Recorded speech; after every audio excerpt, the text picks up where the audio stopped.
Rich dad poor dad एक ऐसी book जिसे पब्लिश होने से पहले नॉनसेंस तक कहा गया था, पर जब 1997 में ये बुक पब्लिश हुई तो इस बुक ने बहुत ही कम अरसे में टॉप फाइनेंशियल बुक का ताज अपने सर पर सजाया।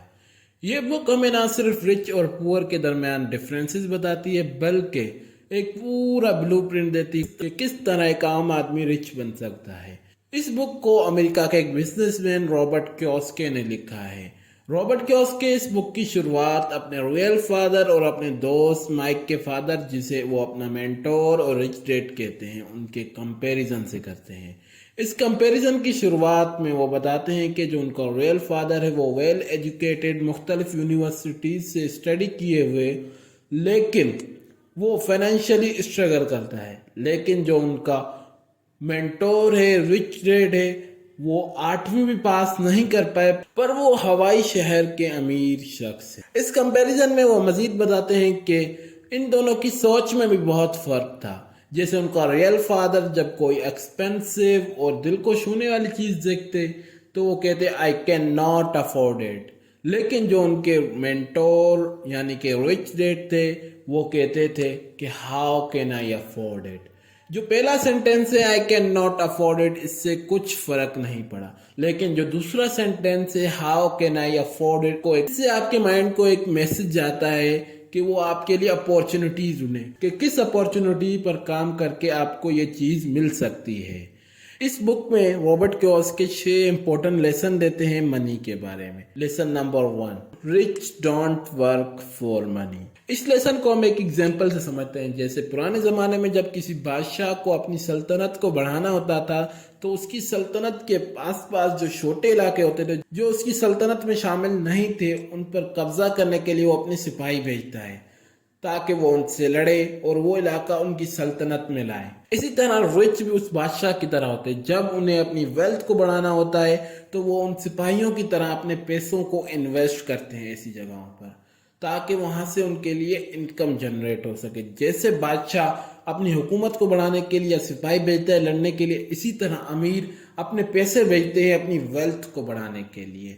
इस लेसन में ऑथर मजीद बताते हैं कि किस तरह रिच अपॉर्चुनिटीज की तलाश में रहते हैं। वो हर चीज में अपॉर्चुनिटीज ढूंढते हैं, कोशिश करते हैं कि हम किस तरह हम इस अपॉर्चुनिटी को ग्रैब करें और इससे अपनी इनकम जनरेट करें। आए बढ़ते हैं अपने दूसरे लेसन की तरफ। Why teach financial literacy. दुनिया में आपको एक सुई बनाने से लेकर रॉकेट बनाने तक की नॉलेज मिल जाएगी। इंजीनियरिंग में, मेडिकल में आपको सेल से लेकर होल बॉडी का स्ट्रक्चर मिल जाएगा। इसी तरह लॉ, आर्ट, मुख्तलिफ प्रोफेशन की आपको नॉलेज मिलती है। पर जो इन प्रोफेशन को सीखने का मकसद होता है यानी कि मनी, उसकी नॉलेज आपको दुनिया के किसी स्कूल, यूनिवर्सिटी में नहीं मिलती। शायद यही वजह है कि दुनिया की 90% आबादी फाइनेंशियली स्ट्रगल करती है, क्योंकि उन्हें डिफरेंट प्रोफेशंस की अच्छी खासी नॉलेज होती है पर उन्हें फाइनेंशियली एजुकेशन 0% होती है। उन्हें नहीं पता कि एसेट क्या है, लायबिलिटी क्या है। अब आप सोच रहे होंगे कि एसेट और लायबिलिटी क्या है। एसेट ऐसी चीजें जो आपकी जेब में पैसा लाएं, लायबिलिटी वो चीजें जो आपकी जेब से पैसे लेकर जाएं। इसको एक एग्जांपल से समझते हैं। जैसे आपने अपने घर के सिवा एक और घर लिया, उसे रेंट पर दे दिया, हर महीने अब वहां से रेंट आएगा, वो आपकी जेब में पैसे आ रहे हैं, यानी कि वो एसेट है। इसी तरह जो आपका घर है वो एक लायबिलिटी है, क्योंकि हर महीने या कुछ महीनों के बाद को आपसे कुछ ना कुछ आपकी जेब से पैसे लेता है। इसी वजह से इस चैप्टर में रॉबर्ट कियोसाकी ने कहा है your home is not an asset, it's a liability. इस चैप्टर में वो हमें बताते हैं कि फाइनेंशियल एजुकेशन क्यों इम्पोर्टेंट है। आप चाहे कितने भी माहिर हो किसी भी प्रोफेशन में, पर आपके पास अगर फाइनेंशियली एजुकेशन नहीं हो तो आप दुनिया की उस 10% रिच आबादी में नहीं जा सकते जब तक आपके पास स्ट्रॉन्ग फाइनेंशियल एजुकेशन नहीं है। आए बढ़ते हैं अपने नेक्स्ट चैप्टर की तरफ। Mind your own business. 4 words का ऐसा सेंटेंस जो आप डायलॉग समझ रहे होंगे, जो आप अक्सर बोलते हैं अपने दोस्तों को या किसी ऐसे को जो आपको तंग कर रहा होता है। इन 4 वर्ड से ऑथर हमें समझाना चाहते हैं कि पे यूर फर्स्ट। आपके पास जब कोई इनकम आती है हर महीने की शुरुआत में, तो उससे सबसे पहले अपने आप को पे करें, ना कि आखिर में। अगर हम अपने आप पर गौर करें तो हम क्या करते हैं, हम पहले तमाम एक्सपेंसेस अदा करते हैं, उसके बाद लोन्स अदा करते हैं, बिल्स अदा करते हैं, उसके बाद आखिर में सोचते हैं कि अगर बचेंगे तो फिर सेव करेंगे। इस सोच के तहत आखिर में बहुत कम बचते हैं या फिर बचते ही नहीं है, क्योंकि हमारे एक्सपेंसेस हमें अलाउ नहीं करते कि हम सेव कर पाएँ। लेकिन ऑथर इससे समझाना चाहते हैं कि जब आप अपने आप को पहले पे करेंगे तो इससे ये फायदा होगा कि आपके पास सेविंग होना शुरू हो जाएगी और आप कुछ महीनों के बाद उन पैसों से एसेट वगैरह खरीद सकते हैं जहां से आपको एक इनकम जनरेट हो सके। ऑथर खुद इस बुक में बताते हैं कि जब भी मैं कहूँ माइंड योर ओन बिजनेस, तो इसका मतलब है तो अपने एसेट्स को स्ट्रांग रखो और उसमें नए एसेट ऐड करते रहो। आए बढ़ते हैं अगले चैप्टर की तरफ। Work to learn, don't work for money. इस लेसन में ऑथर हमें समझाना चाहते हैं कि लर्निंग ज़रूरी है पैसों से ज़्यादा। अगर आपके पास ऐसी स्किल नहीं है जिससे आप ज़्यादा इनकम जनरेट नहीं कर सकते, तो आप उस स्किल को सीखने पर फोकस करें, चाहे फिर आपको कम पैसे मिले या फिर पैसे मिले ही नहीं है उस काम को सीखने के लिए।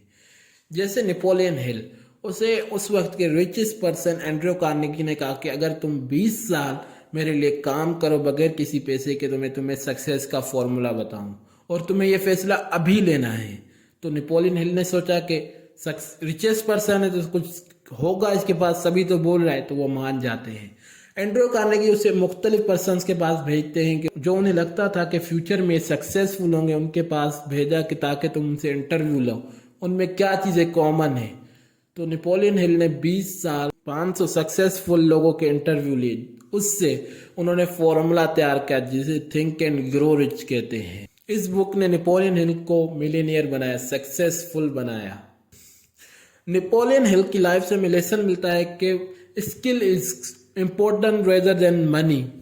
अगर आपके पास स्किल है तो आप किसी भी हालत में हो, आप वहाँ से पैसे बना लेंगे। आपको पता है कि किस तरह करना है, इसलिए लर्निंग पर फोकस दें पैसों से ज़्यादा। आप क्या सीख रहे हैं ये भी जानना ज़रूरी है।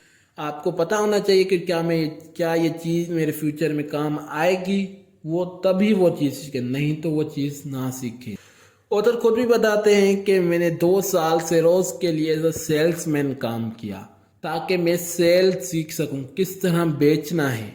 शुरुआत में तो उन्होंने बहुत सी रिजेक्शन ली, पर जब 2 साल बाद वो रिज़ाइन कर रहे थे तो वो टॉप सेलर्स में थे, वो सेल की स्किल सीख चुके थे। उसके बाद जब उन्होंने अपना बिजनेस बिल्ड किया तो वो बहुत ही कम अरसे में एक सक्सेसफुल बिजनेस बना। आए बढ़ते हैं अपने नेक्स्ट चैप्टर की तरफ। The rich invent money. जिस तरह छोटे से बीजों से बहुत बड़ा दरख्त बनता है, जैसे छोटे से बीज को आप ज़मीन में बोते हैं, उसे कुछ दिन पानी देते हैं, फिर कुछ दिन के बाद छोटा सा निकलता है एक पौधा, फिर वो बढ़ता है 1 साल के बाद वो एक बड़ा पेड़ बन जाता है, फिर वो फल देना शुरू करता है। इसी तरह रिच के पास जो मनी होती है उन सीड की तरह काम करती है। वो मुख्तलिफ जगहों पर इन्वेस्ट करते हैं, फिर जब वो बड़े पेड़ बन जाते हैं तो उनसे वो फल लेना शुरू कर जाते हैं और उन पैसों से वो फिर दूसरी जगह इन्वेस्ट करते हैं। इसी तरह वो अपने पैसों के पेड़ लगाते जाते हैं। आए बढ़ते हैं अपने नए लेसन की तरफ। Overcoming the obstacle. इस लेसन में रॉबर्ट कियोसाकी हमें 4 ऑब्स्टेकल बताते हैं जो आपको रिच बनने से रोकते हैं। Fear, doubt, laziness, bad habit. ये 4 ऐसे ऑब्स्टेकल हैं जो आपको रिच बनने से रोकते हैं। जो इनमें सबसे खतरनाक है वो फियर। बहुत सारे लोगों के पास नॉलेज होती है पर वो डरते हैं इन्वेस्ट करने से। वो सोचते हैं कि कहीं हमारा पैसा डूब ना जाए, क्योंकि वो देखते हैं कि उनके कुछ दोस्त या उनके रिश्तेदार पैसे इन्वेस्ट करते हैं, उनका नुकसान होता है, फिर उनके दिल में वो डर बैठ जाता है, फिर उस डर से नहीं निकल पाते, कुछ तो पूरी जिंदगी नहीं निकल पाते। ऑथर खुद इस बुक में बताते हैं कि इस डर को ख़त्म करने के लिए आपको छोटे छोटे रिस्क लेने पड़ेंगे। कैलकुलेटेड रिस्क लें, नॉलेज के साथ लें, तो आपको नुकसान नहीं होगा, आपको फायदा होगा, आपका पैसा ग्रो करेगा।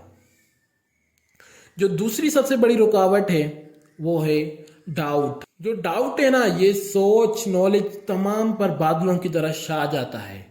अक्सर लोग इस वजह से कुछ नहीं कर पाते कि उन्हें अपने ऊपर डाउट होता है कि मैं नहीं कर पाऊंगा, लोग क्या कहेंगे, अगर मेरा गलत हुआ तो क्या होगा, तो ये सिर्फ सोचते ही रहते हैं, इससे ओवर थिंकिंग कॉज होती है, फिर वो आगे बढ़ ही नहीं पाते। इसको हल करने के लिए आपको नॉलेज लेनी पड़ेगी, छोटे छोटे एक्शन लेने पड़ेंगे। इसके बाद जो तीसरी रुकावट है वो है लेजीनेस। 90% लोग इस वजह से मिडिल क्लास और पुअर नहीं है कि उनके पास नॉलेज नहीं है। उनमें से ज़्यादातर के पास नॉलेज भी है, पता भी है क्या करना है, पर वो उस आलसीपन की वजह से आगे नहीं बढ़ पाते। वो बस आज का काम कल पर छोड़ दे, प्रोक्रास्टिंग करते रहते, आज नहीं कल, कल वो फिर कल कभी आता ही नहीं है, फिर उनकी ज़िंदगी गुजर जाती है पर वो काम नहीं कर पाते। वो कहते हैं कि कल से बुक पढ़ूंगा, पर वो नहीं पढ़ते। आपको एक्शन आज लेना पड़ेगा, तब जाकर आप वहाँ पर पहुँच पाओगे कुछ अरसे के बाद। जो चौथा सबसे बड़ा ऑब्स्टेकल है वो है बैड हैबिट। रिच और पुअर के दरमियान जो बेसिक डिफरेंस है वो उनकी है आदतें। रिच को पता है कि हमें कौन सी आदतें अपनानी है, उन्हें पता है कि टेलीविज़न से हमारा क्या नुकसान होता है, उन्हें पता है कि बुक से हमें क्या फ़ायदा होता है। पुअर्स को पता नहीं, उन्हें पता ही नहीं चलता कि हम टेलीविज़न देखकर क्या नुकसान कर रहे हैं, बुक्स ना पढ़कर अपना क्या नुकसान कर रहे हैं, फाइनेंशियल एजुकेशन ना लेकर क्या नुकसान कर रहे हैं। बस वो उनकी आदतें उनको रोकती हैं करने से। आदतों को ख़त्म करने के लिए आपको छोटी छोटी अपनी आदतें बदलनी होंगी। अगर आपको मिडिल क्लास से रिच तक का सफ़र तय करना है तो आपको अपने आप को चेंज करना पड़ेगा। उसके सिवा इन 4 ऑब्स्टेकल को पार करना पड़ेगा, तब जाकर आप रिच बन पाओगे। इस लेसन बुक में वो ऑथर ने 6 इंपॉर्टेंट लेसन दिए। Rich don't work for money, why we teach financial literacy, mind your own business, work to learn, don't work for money, the rich invent money, overcoming the obstacle. ये 6 important lesson दिए हैं Robert Kiyosaki ने इस book में। अगर आपको video अच्छी लगी तो वीडियो को लाइक करें और चैनल को सब्सक्राइब करें। आज की वीडियो में बस इतना ही, मिलेंगे अगली वीडियो में। Thank you.